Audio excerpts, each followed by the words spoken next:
de este evangelio llegué a ser servidor. Este fue el regalo que Dios me dio por su gracia, conforme a su poder eficaz. La semana pasada, el domingo, es decir, el principio de esta semana, nosotros estábamos hablando acerca de este gran misterio, cómo uno llega a ser ciudadano del cielo. Realmente, en la mitad de la historia bíblica, encontramos que el único y exclusivo pueblo de Dios era Israel, y que todas las naciones, para tener salvación en Jehová, necesitaban venir a Israel y convertirse al Dios de Israel. Y Israel era un modelo de cómo se vive bajo el gobierno de Dios para todas las naciones de la tierra. Pero el diseño de Dios no era exclusivo para Israel, sino que a través de Israel para todas las naciones. Esta era la promesa hecha a Abraham: yo te daré un hijo, y por medio de ese hijo yo voy a bendecir a todas las familias de la tierra. Ese hijo era el Mesías, ese hijo es Cristo. Leyendo Efesios capítulo 2, versículo que nosotros estábamos viendo la mitad de la sesión, del 11 al 22, encontramos allí que Cristo es ahora el lugar al que debemos ir para ser pueblo de Dios. Ahora, nosotros que no nacimos judíos, estábamos enemistados con Dios, e Israel también estaba enemistado con Dios, porque aunque tenía la ley y el pacto, no podían garantizar el favor de Dios por medio de la obediencia. Ambos pueblos estábamos perdidos. ¿Qué hizo la sabiduría de Dios? Envió a su Hijo Jesucristo, nacido bajo la ley, nacido israelita. Él sí cumplió la ley. Él sí fue el modelo de obediencia. Y Él fue a la cruz cargando la maldición del pecado, no el suyo, sino de su pueblo de Israel y de todas las naciones de la tierra. Ahora, todo aquel que crea en Él, sea judío o sea de cualquier otra nación, llega a ser pueblo de Dios. No por nacimiento, no por mérito de haber cumplido la ley, no por tener la señal del pacto que es la circuncisión, sino por gracia, por medio de la fe en Cristo. Ahora, el capítulo 3 hace alusión a ese episodio. Dice, de este evangelio, a ese misterio de reconciliación, es el que está haciendo referencia ahora el apóstol Pablo. Y aunque la sesión es mayor, yo quiero concentrarme en esta tarde, ya noche, en este solo versículo. De este evangelio llegué a ser servidor. Este fue el regalo de Dios por medio, es decir, que Dios me dio por su gracia, conforme a su poder eficaz. Y yo he titulado esta meditación MCC por el evangelio, for the gospel. Nosotros debemos ser una iglesia a favor del evangelio, en pro del evangelio, que batalle, que luche, que extienda el evangelio de Jesucristo desde Coral Gables a todas las naciones. Esta es la bandera que se nos ha dado para alzar y en nombre del cual debemos nosotros batallar. Este es el tesoro que se nos ha delegado, que debemos custodiar, debemos amar y apreciar. Este es el mensaje que se nos ha compartido, que debemos nosotros alzar la voz en todo lugar. MCC por el evangelio. Ahora, lo primero que debemos definir antes de seguir hablando al respecto es ¿qué es el evangelio? Este evangelio, ¿qué es el evangelio? Bueno, el evangelio es la buena noticia de salvación por medio de la fe en Cristo. El evangelio es buena noticia de salvación por medio de la fe en Cristo. Esta definición debemos nosotros cortarla en parte para poderla asimilar mejor. Primero, el evangelio es buena noticia. Una buena noticia que se anuncia, no es un consejo. ¿Cómo se diferencia una noticia de un consejo? Bueno, un consejo se te da para que tú hagas algo y obtengas un beneficio en la dirección que tú tomas para conducir. Ahora, un anuncio no te está pidiendo que hagas nada, simplemente se te está declarando algo que ya ocurrió y tú simplemente debes recibirlo y creerlo. Una noticia simplemente se escucha y se cree. Por eso el evangelio no es un consejo, porque no se te está pidiendo que hagas nada para recibir un beneficio, sino que se está anunciando algo que ya ocurrió, un evento extraordinario. ¿Cuál es ese evento? Que Dios te amó tanto que no te dejó en la condición de perdido, separado de Él y sin esperanza, sino que envió a Cristo para pagar por tus pecados, resucitar para tu justificación, y si tienes fe en Él, tienes vida eterna. Esto es una muy buena noticia, por donde quiera que lo veas. ¿Por qué? Porque tú estás muerto en tus pecados y Él quiere darte vida, porque tú estás en deuda por tus pecados y Él quiere pagarte la deuda, porque tú eres enemigo de Dios y Él quiere reconciliarse contigo. Nosotros no tenemos esperanza y Él quiere darnos vida eterna. Son muy buenas noticias. Ahora, estas buenas noticias no son cualquiera, sino de salvación. ¿De qué nos salvamos? Bueno, de dos cosas fundamentales. La primera es obvia y la segunda sorprende a algunos. La primera es que somos salvados de nuestros pecados. Cuando llegó el anuncio, a María le dijo, le pondrás por nombre Jesús, porque Él salvará a su pueblo de sus pecados. Es decir, que nosotros decidimos quebrantar la ley de Dios, pero una vez que quebrantamos la ley de Dios, aunque decidamos no seguir quebrantándola, no podemos, quedamos atados al pecado, esclavos al pecado y a un camino de vida que nos lleva alejados de Dios. Aunque pongamos la mejor intención de nuestro corazón, aunque hagamos los más grandes sacrificios, el pecado nos pende hacia abajo, hacia la perdición. Pero viene Cristo para romper las ligaduras del pecado, para saldar tus deudas con Dios y liberarte de las consecuencias eternas de tus pecados. Cristo nos salva del pecado. La segunda salvación que nosotros necesitamos experimentar, es decir, es una sola salvación, pero somos salvados del pecado, pero también somos salvados, ¿usted sabe de quién? De Dios. Y tú me puedes preguntar, bueno, ¿cómo que de Dios? Sí, de Dios mismo, porque la Biblia dice que por nuestros pecados la ira de Dios está sobre nosotros. Si nosotros no nos reconciliamos con Dios aquí y ahora, lo que tenemos en perspectiva en la eternidad es un juicio de ira de Dios, de castigo de Dios. Entonces Dios, que es justo, no puede dar por inocente al culpable. Por tanto, lo que espera es ira y juicio. Pero al mismo tiempo nos ama tanto que envió a Cristo para recibir la ira que nosotros merecíamos, para salvarnos de su propia justicia. Así se cumple lo extraordinario de la sabiduría de Dios, que Él no deja de ser ni justo ni amoroso. ¡Aleluya! Él nos salva de sí mismo, de su ira. ¿Cómo lo hace? Por medio de un solo camino: Cristo. Cristo y solo Cristo. No es Cristo y las obras, no es las obras y Cristo, no, Cristo y solo Cristo. Dice, el que cree en el Hijo tiene vida eterna. El que no cree en el Hijo no verá la vida.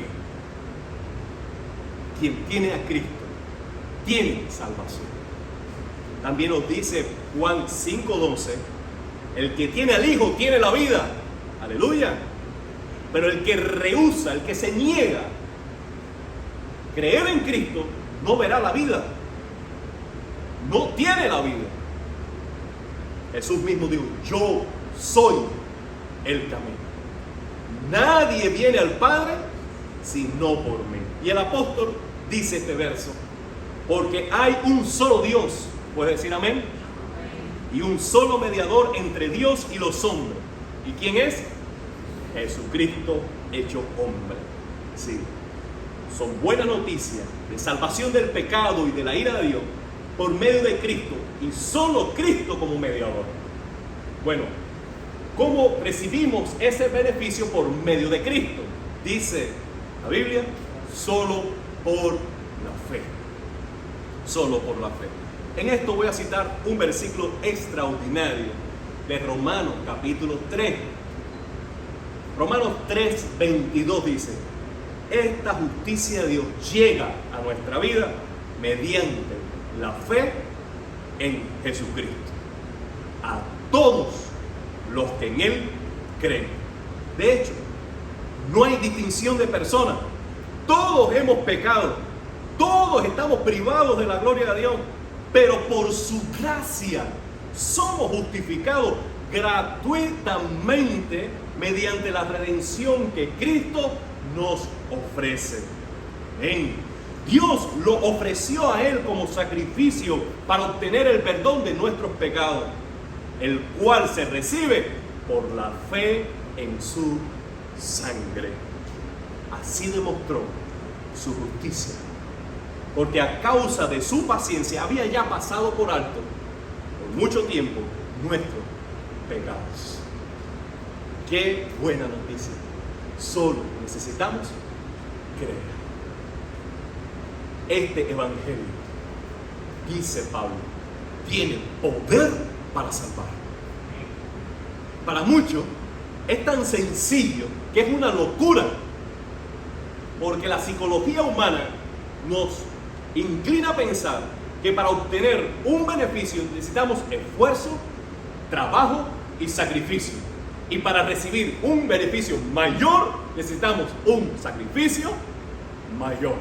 Pero el mayor de los beneficios, la reconciliación con Dios, la paz con Dios, la vida eterna, se nos ofrece gratuitamente para humillar nuestro ego, aceptar nuestra bancarrota espiritual y refugiarnos en la riqueza de la gracia de Cristo. Este evangelio tiene poder para salvar. Es una locura para muchos, es debilidad para otros, pero es poder de Dios para todo aquel que en Él cree. De ese evangelio nosotros necesitamos ser siervos. ¿Puedes decir amén? Y sueño que nuestra iglesia sea centrada en este evangelio, salvada por este evangelio, edificada en este evangelio, y que proclame este evangelio con poder y con valentía en todo momento y en todo lugar. Este evangelio es digno de nuestra vida. Dice Pablo, de este evangelio yo llegué a ser servidor. Sí, él dijo, mi vida, sin dejar nada fuera, ni un año, ni una lágrima, ni un gramo de energía, ni un centavo, ni un ápice de salud, toda mi vida la deposito, la apuesto, la invierto en este evangelio. Vivir para Él, anunciarlo a Él y defenderlo a toda costa. ¿Por qué Pablo hizo eso? ¿Y por qué nosotros deberíamos hacer eso? Bueno, deberíamos hacerlo porque es una causa, es la causa de vida para la cual fuimos diseñados. Tú fuiste diseñado para creer en este evangelio y que toda tu vida gire en edificarte sobre el evangelio y anunciar el evangelio en todo lugar. Tú fuiste diseñado para eso. Por tanto, no eres salvo hasta que creas en Él. Por tanto, no encuentras sentido, pasión, alegría, disfrute en la vida cristiana hasta que tú no vivas por Él y para Él. Fuiste diseñado para tener una vida que gire alrededor del mismo. Fuiste diseñado para algo mucho mayor que tú. Y vivir para ti mismo es la receta mágica para una vida vacía y sin sentido. Porque fuiste creado para algo mayor que tú, y es el propósito de Dios. ¿No has sentido ese sobrecogimiento, ese asombro que te inunda ante algo que es mayor que tú? Piensa en un cielo estrellado en una noche oscura. Cuando tú ves la inmensidad de ese cielo, lo numeroso de las estrellas, tú dices, qué pequeño soy yo. Y qué asombrosa es la grandeza de la creación de Dios. Y cuán grande es Dios que se revela a través de esta inmensidad. Tú estás en un sunset en la costa oeste y ves el atardecer y tú te quedas sobrecogido por la belleza del diseño divino.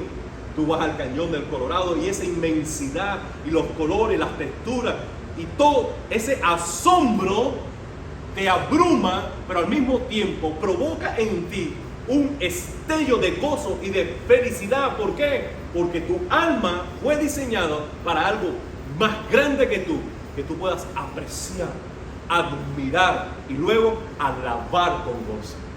Porque el sello del asombro o de la admiración es la frase de elogio que tú dices, cuán bello es ese atardecer, cuán asombroso es este abismo que separa estas dos cimas. Cuando tú lo declaras, la alabanza es como el sello de la felicidad. Por eso cuando la persona que tú amas, tú dices, cuánto te amo, I love you baby, en ese mismo acto de declaración de amor que tú estás apreciando la belleza de esa persona, para ti ahí hay un gozo pleno. Bueno, eso es lo que tú vas a experimentar cuando vivas por el Evangelio y para el Evangelio, por la causa de Dios. Toda causa que tenga las dimensiones tuyas va a provocar simplemente desilusión. Pero cuando tú vives por la causa de Dios, tú vas a tener inspiración. Y esa inspiración no va a depender de los recursos económicos, no va a depender de tus deseos o de tu gusto o de tu salud ni tan siquiera, sino que va a ser un combustible que va a llevarte sin parar hacia la dirección que Dios quiere en tu vida. Porque eres inspirado por el propósito de Dios. ¿Por qué esta es la causa mayor? Porque es la más noble, la más santa. Es liberar a la humanidad del pecado, de su sistema de creencia que los lleva a un esquema de valores que perpetúa patrones de conducta que llevan a organizar las ciudades en un rumbo destructivo. Y repito, a través de la predicación del Evangelio, lo que estamos nosotros es derribando las fortalezas mentales, los argumentos, las creencias falsas, las mentiras establecidas en la cultura. Esas creencias están haciendo que las personas vean como más importante lo que no es, como lo bueno lo que no es. Su sistema de valores está tergiversado, y al tener ese sistema de valores al revés, entonces se organiza socialmente de una forma destructiva. Mira, amado hermano, si nosotros no hemos sido consumidos por la maldad humana, es por la gracia de Dios, que aún hace llover sobre buenos y malos, y hace salir el sol sobre justos e injustos. Pero si Dios retirara su mano de sustento sobre su creación y sobre la humanidad, nos hubiéramos comido vivos. Pero ¿qué hace este Evangelio? Va de boca en boca, de boca en boca, de boca en boca. Y es una infección, es un virus contagioso, pero lo que hace es desmontar todo aquel mal que ya está instalado en el alma del hombre. Y de una manera sencilla, de uno en uno, Dios va recreando, renovando la humanidad. tienes una causa mayor que esa? Amado hermano, si no lo hacemos, las familias quedarán destruidas. La violencia será cada día más brutal, el materialismo más crudo y despiadado, el hedonismo más desenfrenado. Si la luz del Evangelio no se prende en lo más alto de cada ciudad, todo lo que queda es tiniebla. Todo lo que queda es tiniebla. Y el mal por sí mismo, por su propia naturaleza, no se detiene, sino es como un cáncer que aumenta y quiere más. El Evangelio viene como espada de Dios para cortar el mal desde sus raíces, y entonces haya esperanza de un nuevo retorno para la humanidad. ¿Puedes decir amén? Oh, amado hermano, esta es la causa mayor, porque tiene al héroe más extraordinario, Jesucristo. Todo movimiento social, político, económico tiene una cabeza, tiene un ídolo, pero nuestro Cristo es el héroe por excelencia. ¿Por qué? Él es leal a Dios como nadie lo ha sido ni nadie lo será. Aún quedando solo en la cruz, Él dijo: consumado es, sea hecha tu voluntad y no la mía. ¿Por qué? Porque Él quiso ser leal a Dios. Él es amante de los niños. Su grandeza, su poder, su majestad no lo distanció de los seres y criaturas más indefensos del mundo. Él dijo: dejen los niños venir a mí, y no se lo impiden, porque de los tales es el reino de los cielos. Cuando en un imperio romano el poder estaba en manos de hombres adultos, Jesús dijo: el que no se hace como un niño no entrará en el reino de los cielos. En una cultura judía donde la mayoría de edad se alcanzaba a los 40 años, Él dijo a todos que necesitaban ser como niños, porque Él es amante de los pequeños, porque aprecia su inocencia. Muchos elogian el poder, otros elogian el orgullo, otros elogian las riquezas o las armas, pero Dios elogia la santidad y pureza de corazón. Todos nos deslumbramos con las apariencias, pero Cristo valora el corazón. No hay nadie como mi Jesús. No hay nadie. Ni tantico así, ni distante allá. No hay nadie que se acerque ni tan siquiera a la sombra de Cristo. Él es defensor y protector de la mujer. En una cultura donde la mujer era menos que un perro, Él se sirvió de la mujer. Él dio el mensaje de la resurrección primero a la mujer. Él redimió a la mujer y le dio un lugar en el reino, le dio dones y le dio un ministerio, y las llamó para que fueran siervas en el reino de Dios. Las hizo coherederas de la gracia de Dios. Y cuidadito con el esposo que trate mal a la esposa, porque Dios no escucha las oraciones de la esposa así. Así que hay algunas de mis oraciones que Dios no ha escuchado. Ese es mi Cristo. Es el tuyo. Él es lleno de gracia. Lleno de gracia. Él es paciente con el pecador. Él es misericordioso con el que se desvía.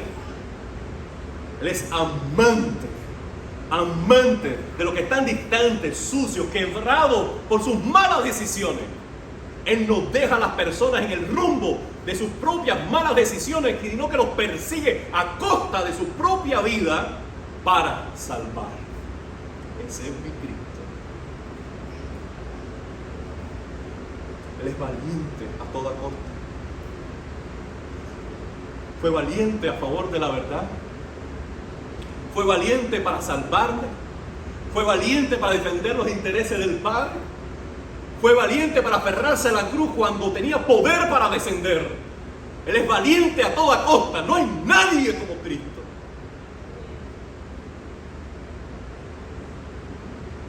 Él es fiel para mí. Él siempre ha estado conmigo. El día en que yo puse mi vida en Él, Él siempre ha estado a mi lado.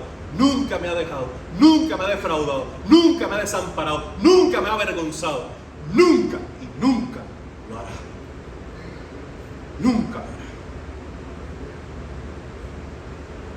Él es el héroe por excelencia. ¿A quién sigues tú?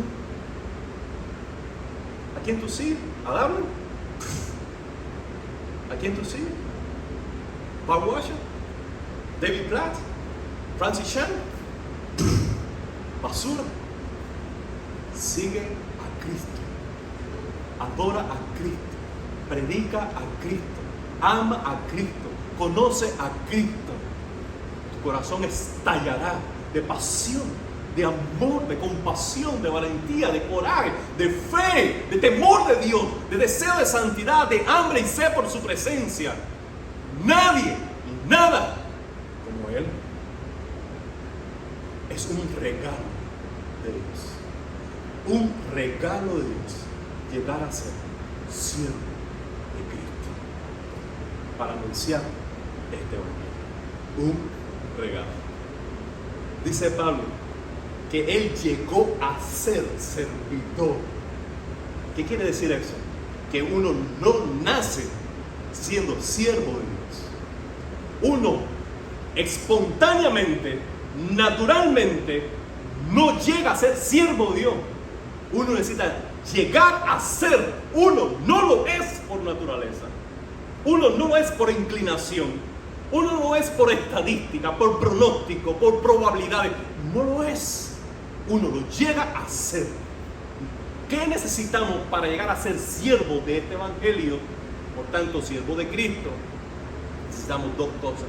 Uno, la intervención de la gracia de Dios. Dos, el poder de su Santo Espíritu. Eso lo está diciendo Pablo. Por la gracia de Dios, recibir este regalo. ¿Lo ven allí? Él reconoce que fue gracia porque Él sabe que es el más insignificante. En otro lado dice, el Señor se me apareció a mí como un abortivo. Hay dos razones por las cuales Pablo se ve insignificante, al menos dos, que Él haya dicho explícitamente. Uno, porque Él persiguió la iglesia de Cristo, que es la esposa del Cordero. Y Él dice, yo maté a los discípulos de Cristo, yo no merezco ser apóstol. Y lo segundo, que Él no fue elegido entre los 12 apóstoles, sino que Él fue escogido luego. Dice, yo no soy como esos grandes apóstoles. Yo soy un abortivo. Como uno último me escogió a mí. Yo no merezco tanta gracia. Yo no merezco ni ser esclavo de Cristo. Aquella parábola de Jesús nos debe hacer reflexionar mucho. Dice que si alguien tiene un siervo y ese siervo trabaja en el campo durante todo el día, pero llegada la tarde regresa a casa y el Señor le dice, hazme esto, hazme aquello, por favor atiéndeme de esta manera, y él lo hace. Al final del día el siervo no debe presumir de que hizo mucho, ni tan siquiera quejarse de que hizo mucho, sino que debe decir, siervo inútil soy. Lo que debía hacer, eso hice. De tal manera que nada que hagamos por Cristo y por el Evangelio es suficiente, ni es contado como crédito ni como sacrificio, porque todo es privilegio. Privilegio de servirle al Rey. Su sola presencia y la deuda que nos fue saldada debe ser suficiente motivo para vivir para Él. ¿Puedes decir amén? Necesitamos poder de Dios, reconocimiento de su gracia para mantenernos humildes y útiles, porque la carencia de humildad te descalifica para el servicio. Pero necesitas también poder de Dios, esa facultad que imparte el Espíritu para capacitarte celestialmente para hacer su trabajo. El Espíritu Santo es una persona. ¿No es cierto? No es una energía, no es una fuerza mágica. Por tanto, para recibir poder del Espíritu, tú no necesitas un aceite mágico, tú no necesitas una varita mágica, tú necesitas tener una relación con el Espíritu Santo, porque Él es una persona y las personas se relacionan.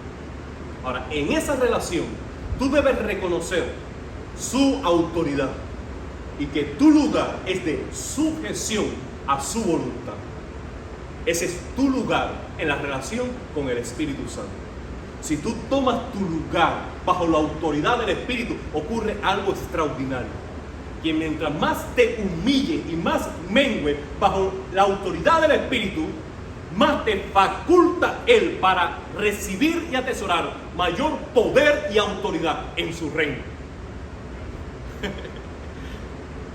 Por eso, cuando decimos, no soy yo, sino Cristo, cuando nosotros decimos, es necesario que yo mengue y que Él crezca, en la medida en que nosotros nos humillamos, en esa misma medida somos calificados para recibir mayor poder y ejercicio de influencia espiritual en el reino de Dios.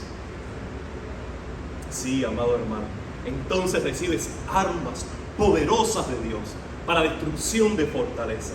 Entonces protagoniza en la causa del reino de Dios. Sueño que MCC sea una iglesia por el Evangelio, que comprende el Evangelio, que lo ama, que se edifica sobre el Evangelio.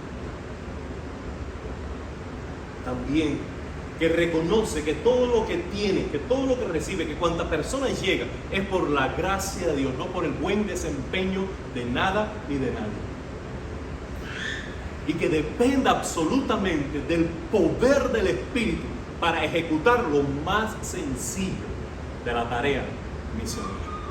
¿Tú te imaginas que cada uno de nosotros sea una hoguera donde prenda ese fuego, esa pasión? ¿Tú te imaginas una iglesia donde cada uno esté así descentrado en Cristo y viva solo para la gloria de Dios? ¿Tú te imaginas eso? Dice Efesios capítulo 3, versículo 20, a aquel que es poderoso para hacer más de lo que imaginamos o pedimos, a Él sea la gloria en la iglesia, en Cristo Jesús, por todas las generaciones. Amén. Amén. La esperanza de una iglesia así no radica en tu capacidad ni en mi virtud, sino depende por completo de la virtud de Cristo y de la gloria de Dios. Él es capaz y yo le creo. Por favor, haga una oración.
voy a hacer esta invitación una vez y quisiera que escucharan con conciencia y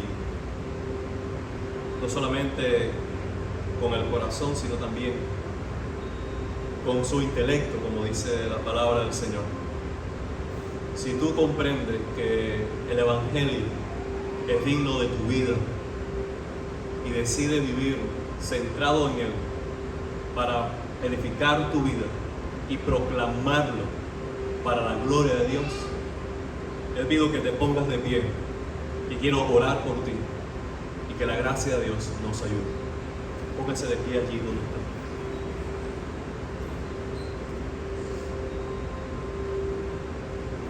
Señor, aquí estamos en tu presencia. Hemos escuchado tu palabra. Hemos comprendido que es tu voluntad.